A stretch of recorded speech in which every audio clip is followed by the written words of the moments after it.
Hello everyone, chemistry के इस platform पर आपका एक बार पुनः स्वागत है।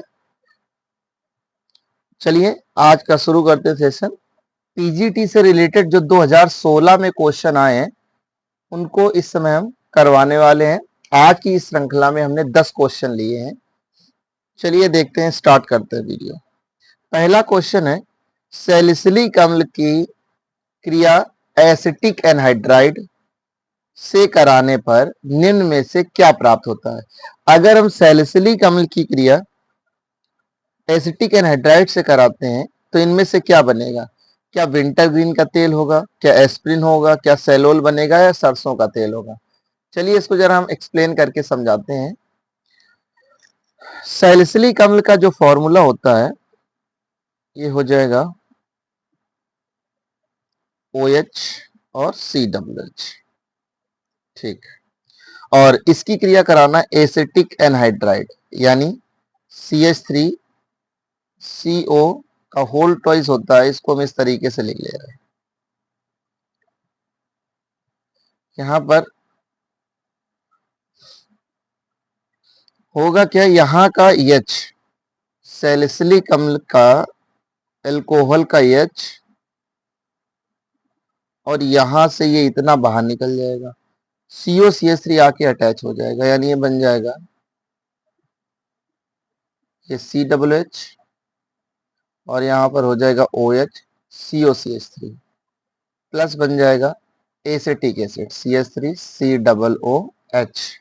ये जो कंपाउंड बना है इसका नाम हो जाएगा एस्प्रिन। एस्प्रिन, तो आपका आंसर सही हो जाएगा एस्प्रिन। एस्प्रिन आंसर सही हो जाएगा। देखते हैं नेक्स्ट क्वेश्चन। अगला क्वेश्चन है, पनडुब्बियों जैसे बंद निकाय में CO2 से क्रिया करके O2 देने वाला निम्न में से कौन है। ये भी यूपी पीजीटी 2016 का क्वेश्चन है। यानी अगर इनमें से हम किससे अभिक्रिया कार्बन डाइऑक्साइड की कराएं, CO2 की कराएं कि वो O2 दे दे, तो देखिए जरा क्या होगा। अगर हम इसकी क्रिया कराते हैं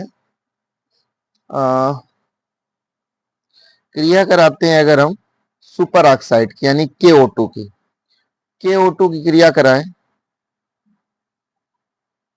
प्लस कार्बन डाइऑक्साइड, तो यहां से ये बनाता है potassium carbonate K2CO3 plus O2 बनेगी। K2CO3 और O2 बनेगी। अगर हम K2 यहाँ 2 लगा दे तो ये 2 दूना 4 हो जाएगा, 4 2 6 3। अच्छा बैलेंस नहीं होगी इससे।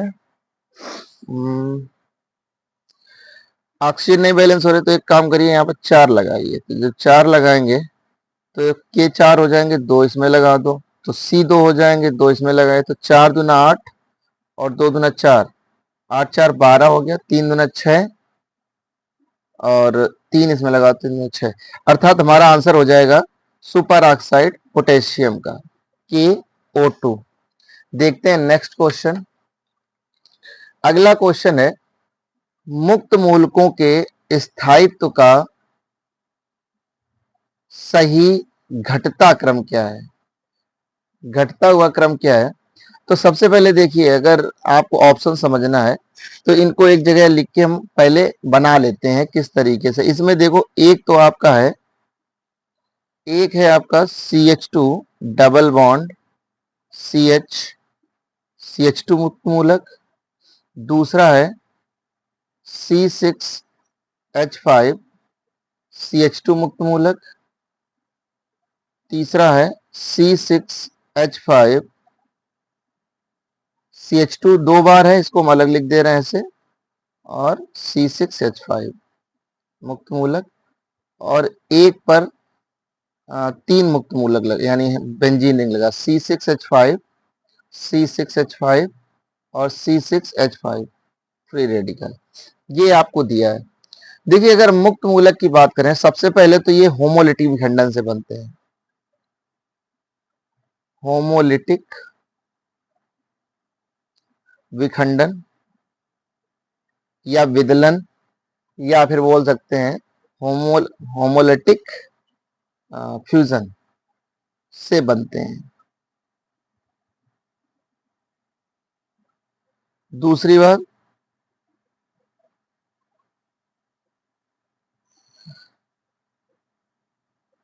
इनका अष्टक अपूर्ण होता है।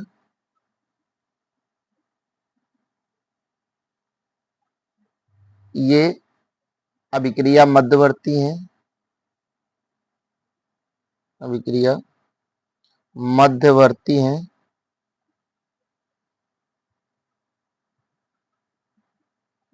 ये अत्यंत क्रियाशील होते हैं। अच्छा, इसके अलावा इनकी अगर हम बात करें तो अगर एल्किल मुक्त मूलक है तो उनका जो ऑर्डर रहता है वो रहता है 3 डिग्री, 2 डिग्री, 1 डिग्री और मिथाइल फ्री रेडिकल, ये ऑर्डर होता है। इसके स्थायित्व को देखने के लिए जनरली हम लोग क्या करते हैं, अनुनाद या फिर मेसोमेरिक प्रभाव,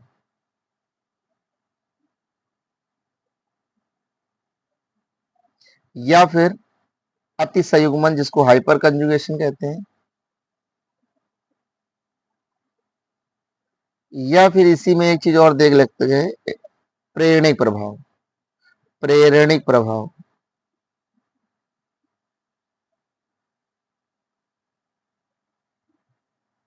प्रेरणिक प्रभाव से स्थायित्व को इसके चेक करेंगे।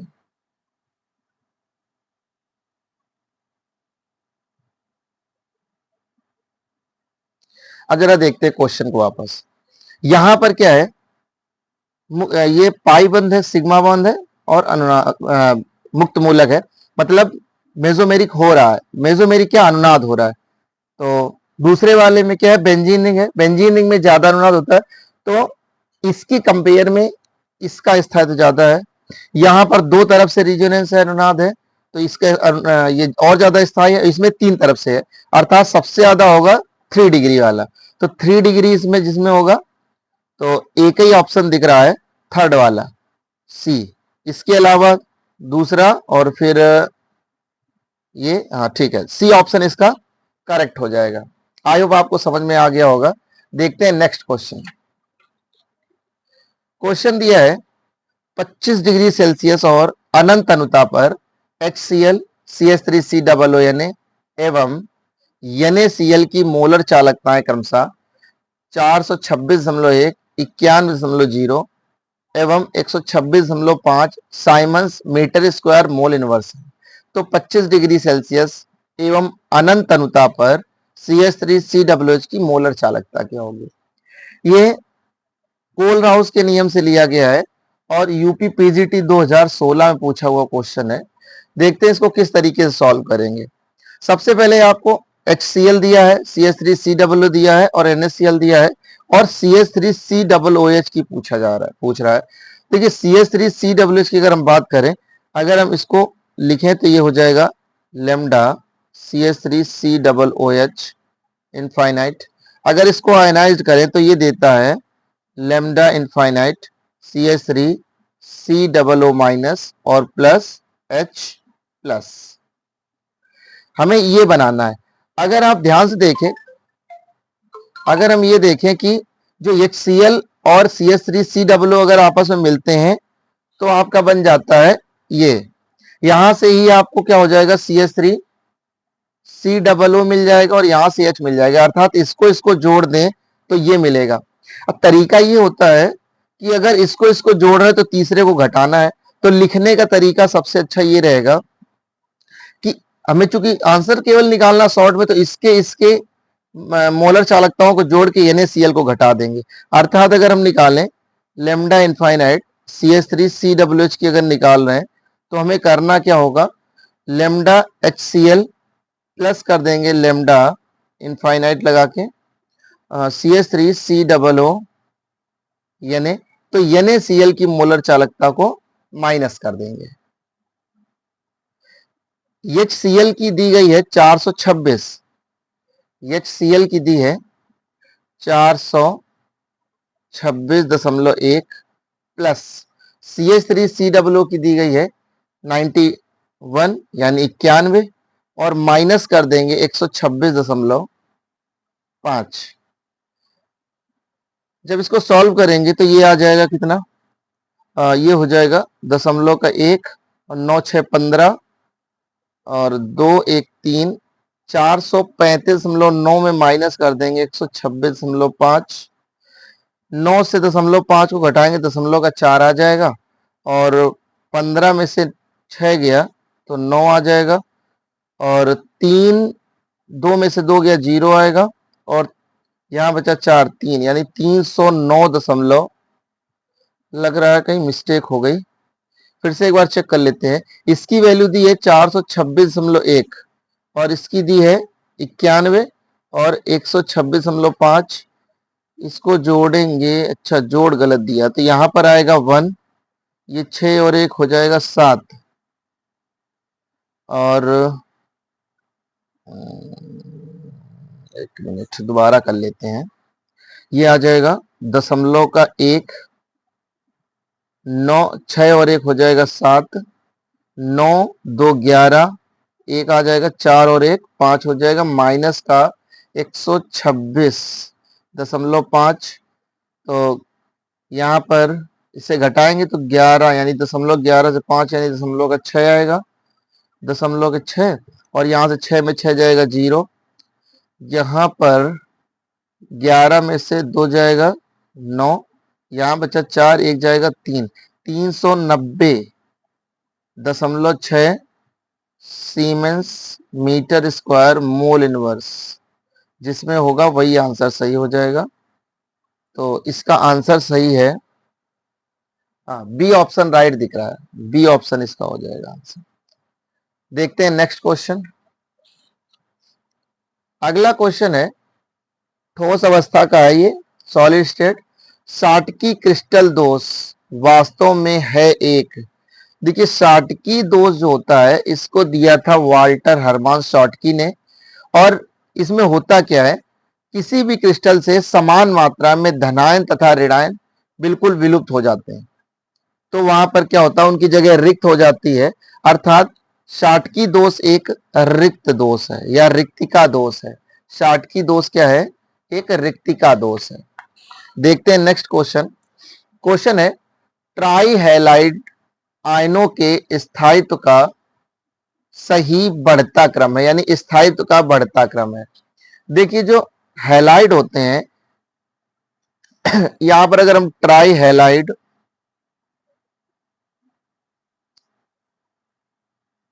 के स्थायित्व का क्रम निकालें, ये समानुपाती हो जाएगा केंद्रीय हैलाइड का आकार, अर्थात केंद्रीय हैलाइड या हैलोजन परमाणु का आकार जितना बड़ा होगा वो ट्राई हैलाइड उतना ही ज्यादा स्थायी होगा। अब देखते जरा, देखिए सबसे पहले हैलोजन में जो क्रम होता है सबसे बड़ा रहता है आयोडीन, फिर ब्रोमीन, फिर क्लोरीन और फिर फ्लोरीन, ये इनका है साइज। केंद्रीय परमाणु में आई जिसमें है वो सबसे ज्यादा स्थायी होगा, तो आई देखिए 3 में है, इन 3 में है, इसका मतलब ये वाला ऑप्शन नहीं होगा, ये तो गलत हो गया, ए को हटा दिए। अब देखिए सेकेंड नंबर में देखो इसमें आई है इसमें आई है, तो सी वाला चला गया। थर्ड अब केवल हमें 2 देखने हैं, इसमें आई है इसमें आई है, लेकिन इसमें क्या है Cl है और इसमें Br है, तो दूसरा साइज बड़ा हो जाएगा। तो सेंटर परमाणु का जितना बड़ा साइज हो और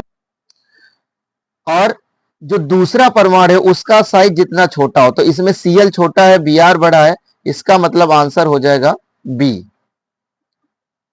आशा करते हैं आपको ये समझ में आ गया होगा।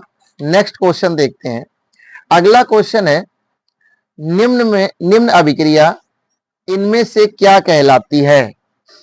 यानी जो अभिक्रिया दी गई है इसको क्या बोलते हैं, यानी किस नाम से जानते हैं? क्या इसका सैंडमायर नाम है, या गाटरमान है, वाल्सीमान है, या हैक अभिक्रिया है?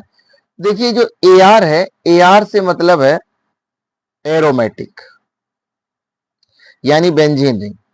और बेंजीन रिंग में क्या लगा है? N डबल बॉन्ड N, या N2 लिख सकते हैं। इस पर क्या है? ट्रिपल बॉन्ड, और यहां पॉजिटिव चार्ज है, डायजोनियम है। और यहां पर लिया गया है CuCN, और बन रहा है बेंजीन रिंग में CN, बेंजीन रिंग में CN। और एक चीज इसमें लेते हैं, दिया नहीं है, HCN। ये जो अभिक्रिया है, इस अभिक्रिया का नाम है सैंडमेयर अभिक्रिया, जो 12th में आपको पढ़ने को मिल जाती है, सैंडमायर अभिक्रिया।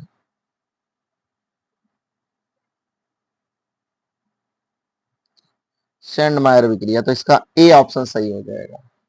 देखते हैं नेक्स्ट क्वेश्चन। क्वेश्चन दिया है, निम्नलिखित अभिकर्मकों में से कौन रीमर टीमैन अभिक्रिया करता है? यानी जो अभिकारक दिए हैं, टोल्यूइन है, फिनॉल है, इसी तरीके से ये आपको अदर कंपाउंड दिए हैं, इनमें बताना है कि कौन राइमर टीमैन अभिक्रिया देता है।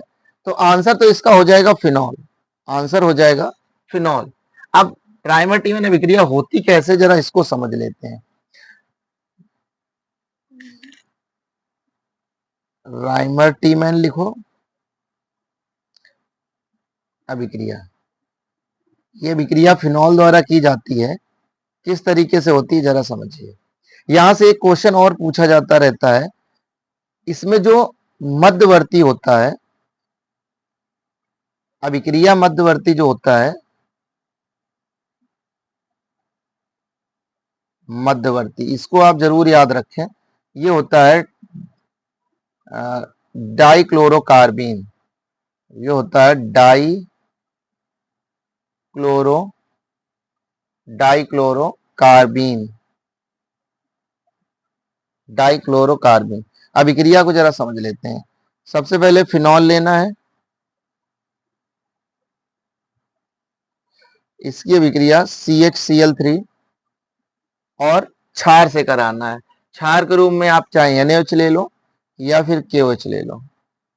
जैसे इसकी अभिक्रिया कराते हैं तो ये बनाएगा पहले एक अभिक्रिया मध्यवर्ती, यहां पर हो जाएगा ONA, और यहां पर हो जाएगा CHCl2, CHCl2 हो जाएगा। और आगे देखिए, इसके बाद क्या करना है, NaOH की और मॉलिक्यूल ले लो, 2NaOH ले लिया, ये वापस से अभिक्रिया करेगा और यहां पर दोनों जगह क्या होगा, OH बन जाएंगे। यानी यहां से क्लोरीन को OH द्वारा प्रतिस्थापित किया जाएगा, यानी ONA, और यहां पर बन जाएगा CH, दो Cl हटेंगे, उनकी जगह 2H आ जाएंगे, साथ में क्या होगा, 2NaCl बाहर निकलेगा। एक ही कारण पर अगर 2 OH है या 3 OH है तो वो यौगिक कैसा हो जाता है, अस्थायी, अर्थात ये कैसा है, अस्थायी है।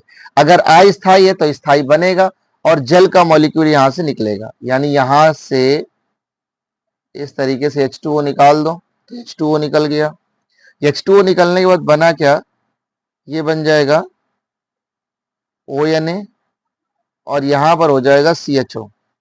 जब इतना बन गया तो अब इसकी अभिक्रिया करा दो तनु HCl से, तनु HCl से कराएंगे तो यहाँ का Na और Cl निकल जाएगा, और वहां पर जाके लग जाएगा OH हो जाएगा, और यहां पर बन जाएगा CHO। इसका नाम है सैली सिलैल्डिहाइड, सेल्डिहाइड। इस तरीके से राइमर अभिक्रिया हो जाती है। देखते हैं नेक्स्ट क्वेश्चन।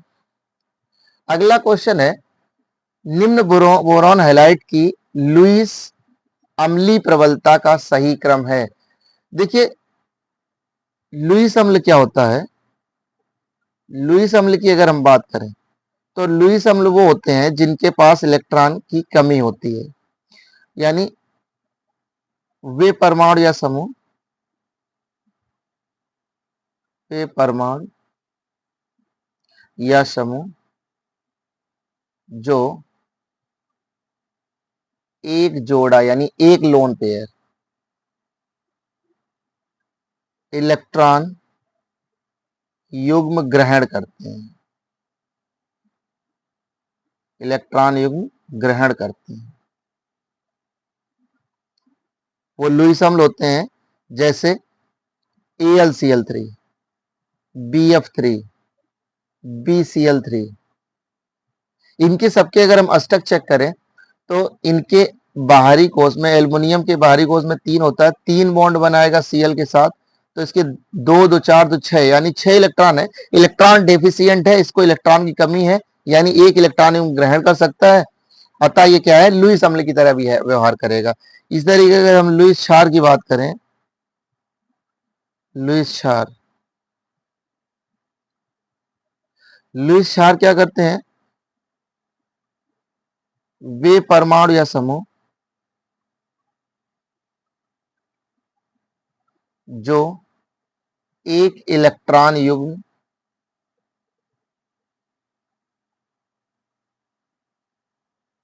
दान देते हैं,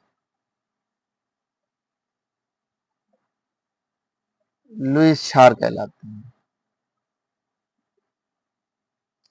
लुईस क्षार कहलाते हैं। अगर हम बात करें एग्जाम्पल NH3 देख लीजिए, NH3, NH3 में हाइड्रोजन, नाइट्रोजन के परमाणु क्रमांक होता है 7, बाहरी कोष 5, तो 2 2 4 2 6 और एक लोन पेयर बचेगा, 8 हो रहे हैं। अष्टक कंप्लीट होना चाहिए और कम से कम एक लोन पेयर हो जो अपना वो किसी को दे दे, तो उसको क्या बोलेंगे, लुईस क्षार। अब देखते हैं जरा क्वेश्चन इधर, यहां पर आप एक दिया है आपको BF3 यानी बोरॉन के सभी हैं, तो बोरॉन कैसा है, ये सब के सब इलेक्ट्रॉन की इनके पास कमी है, अर्थात ये लुईस अम्ल का काम करेंगे। लेकिन उसमें भी सबसे ज्यादा स्थायी कौन है, इस चीज को समझते हैं। देखिए बोरॉन फ्लोरीन से जुड़ा है, अगर हम ध्यान से देखें, जिसके पास इलेक्ट्रॉन की जितनी ज्यादा कमी होगी वैसे ही क्या करेगा, उतनी जल्दी इलेक्ट्रॉन ग्रहण करेगा, उतने अच्छा लुईस अम्ल होगा। अगर हम डायरेक्ट समझें विद्युत ऋणात्मकता से, तो बोरॉन की विद्युत ऋणात्मकता फ्लोरीन से कम है, या हम ऐसा बोल दे फ्लोरीन सबसे ज्यादा ऋण वित्तीय परमाणु है, तो साझे के इलेक्ट्रॉनों को खींचेगा तो बोरॉन के पास और कमी आएगी, अर्थात BF3 होना चाहिए आंसर। लेकिन होता क्या है, इसके पास जो रिक्त कक्षक होती है, फ्लोरीन के पास जो लोन पेयर होते हैं, इनके बीच में क्या होता है, बैक बॉन्डिंग बन जाती है, जिसकी वजह से बोरॉन की जो पास जो इलेक्ट्रॉन की कमी है वो पूरी हो जाती है, अर्थात BF3 क्या होता है, उतना ज्यादा अम्लीय नहीं होता है। इसी तरीके से Cl3 होता है, सबसे ज्यादा जो अम्लीयता होगी वो बोरॉन ट्राइफ्लोराइड की होगी, तो बोरॉन ट्राइफ्लोराइड जिसमें होगा वही आंसर हो जाएगा, तो इसका C आंसर सही है एकदम। समझ में आ गया होगा, इनके बीच में क्या है, बैक बॉन्डिंग हो जाती है, बैक बॉन्डिंग मतलब वापस बॉन्ड बना लेते हैं, जिसकी वजह से बोरॉन पर इलेक्ट्रॉन की जो कमी है वो पूरी हो जाती है, जिससे इनकी अम्लीयता घट जाती है। तो Br3 यानी बोरॉन ट्राइफ्लोराइड, फिर BCl3, फिर BF3 होगा। देखते हैं नेक्स्ट क्वेश्चन। अगला क्वेश्चन है, एसिटिक अम्ल तथा फार्मिक अम्ल के मिश्रण के वाष्प को 300 डिग्री सेल्सियस पर मैग्नेस ऑक्साइड के साथ गर्म करते हैं तो क्या बनता है। देखिए एसिटिक अम्ल का फार्मूला होता है CH3COOH और फार्मिक अम्ल हो जाएगा HCOOH। मिश्रण की जब वाष्प को हम 300 डिग्री सेल्सियस मैग्नेस ऑक्साइड, मैग्नेस ऑक्साइड पर अगर हम करते हैं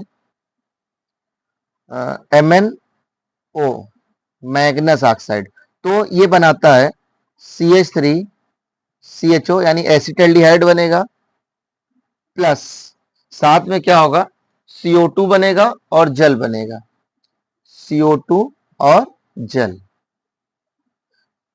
तो ये रहा इसका आंसर, अर्थात एसिटिक एसिड बनेगा, सॉरी एसिटल्डिहाइड बनेगा, एसिटल्डिहाइड,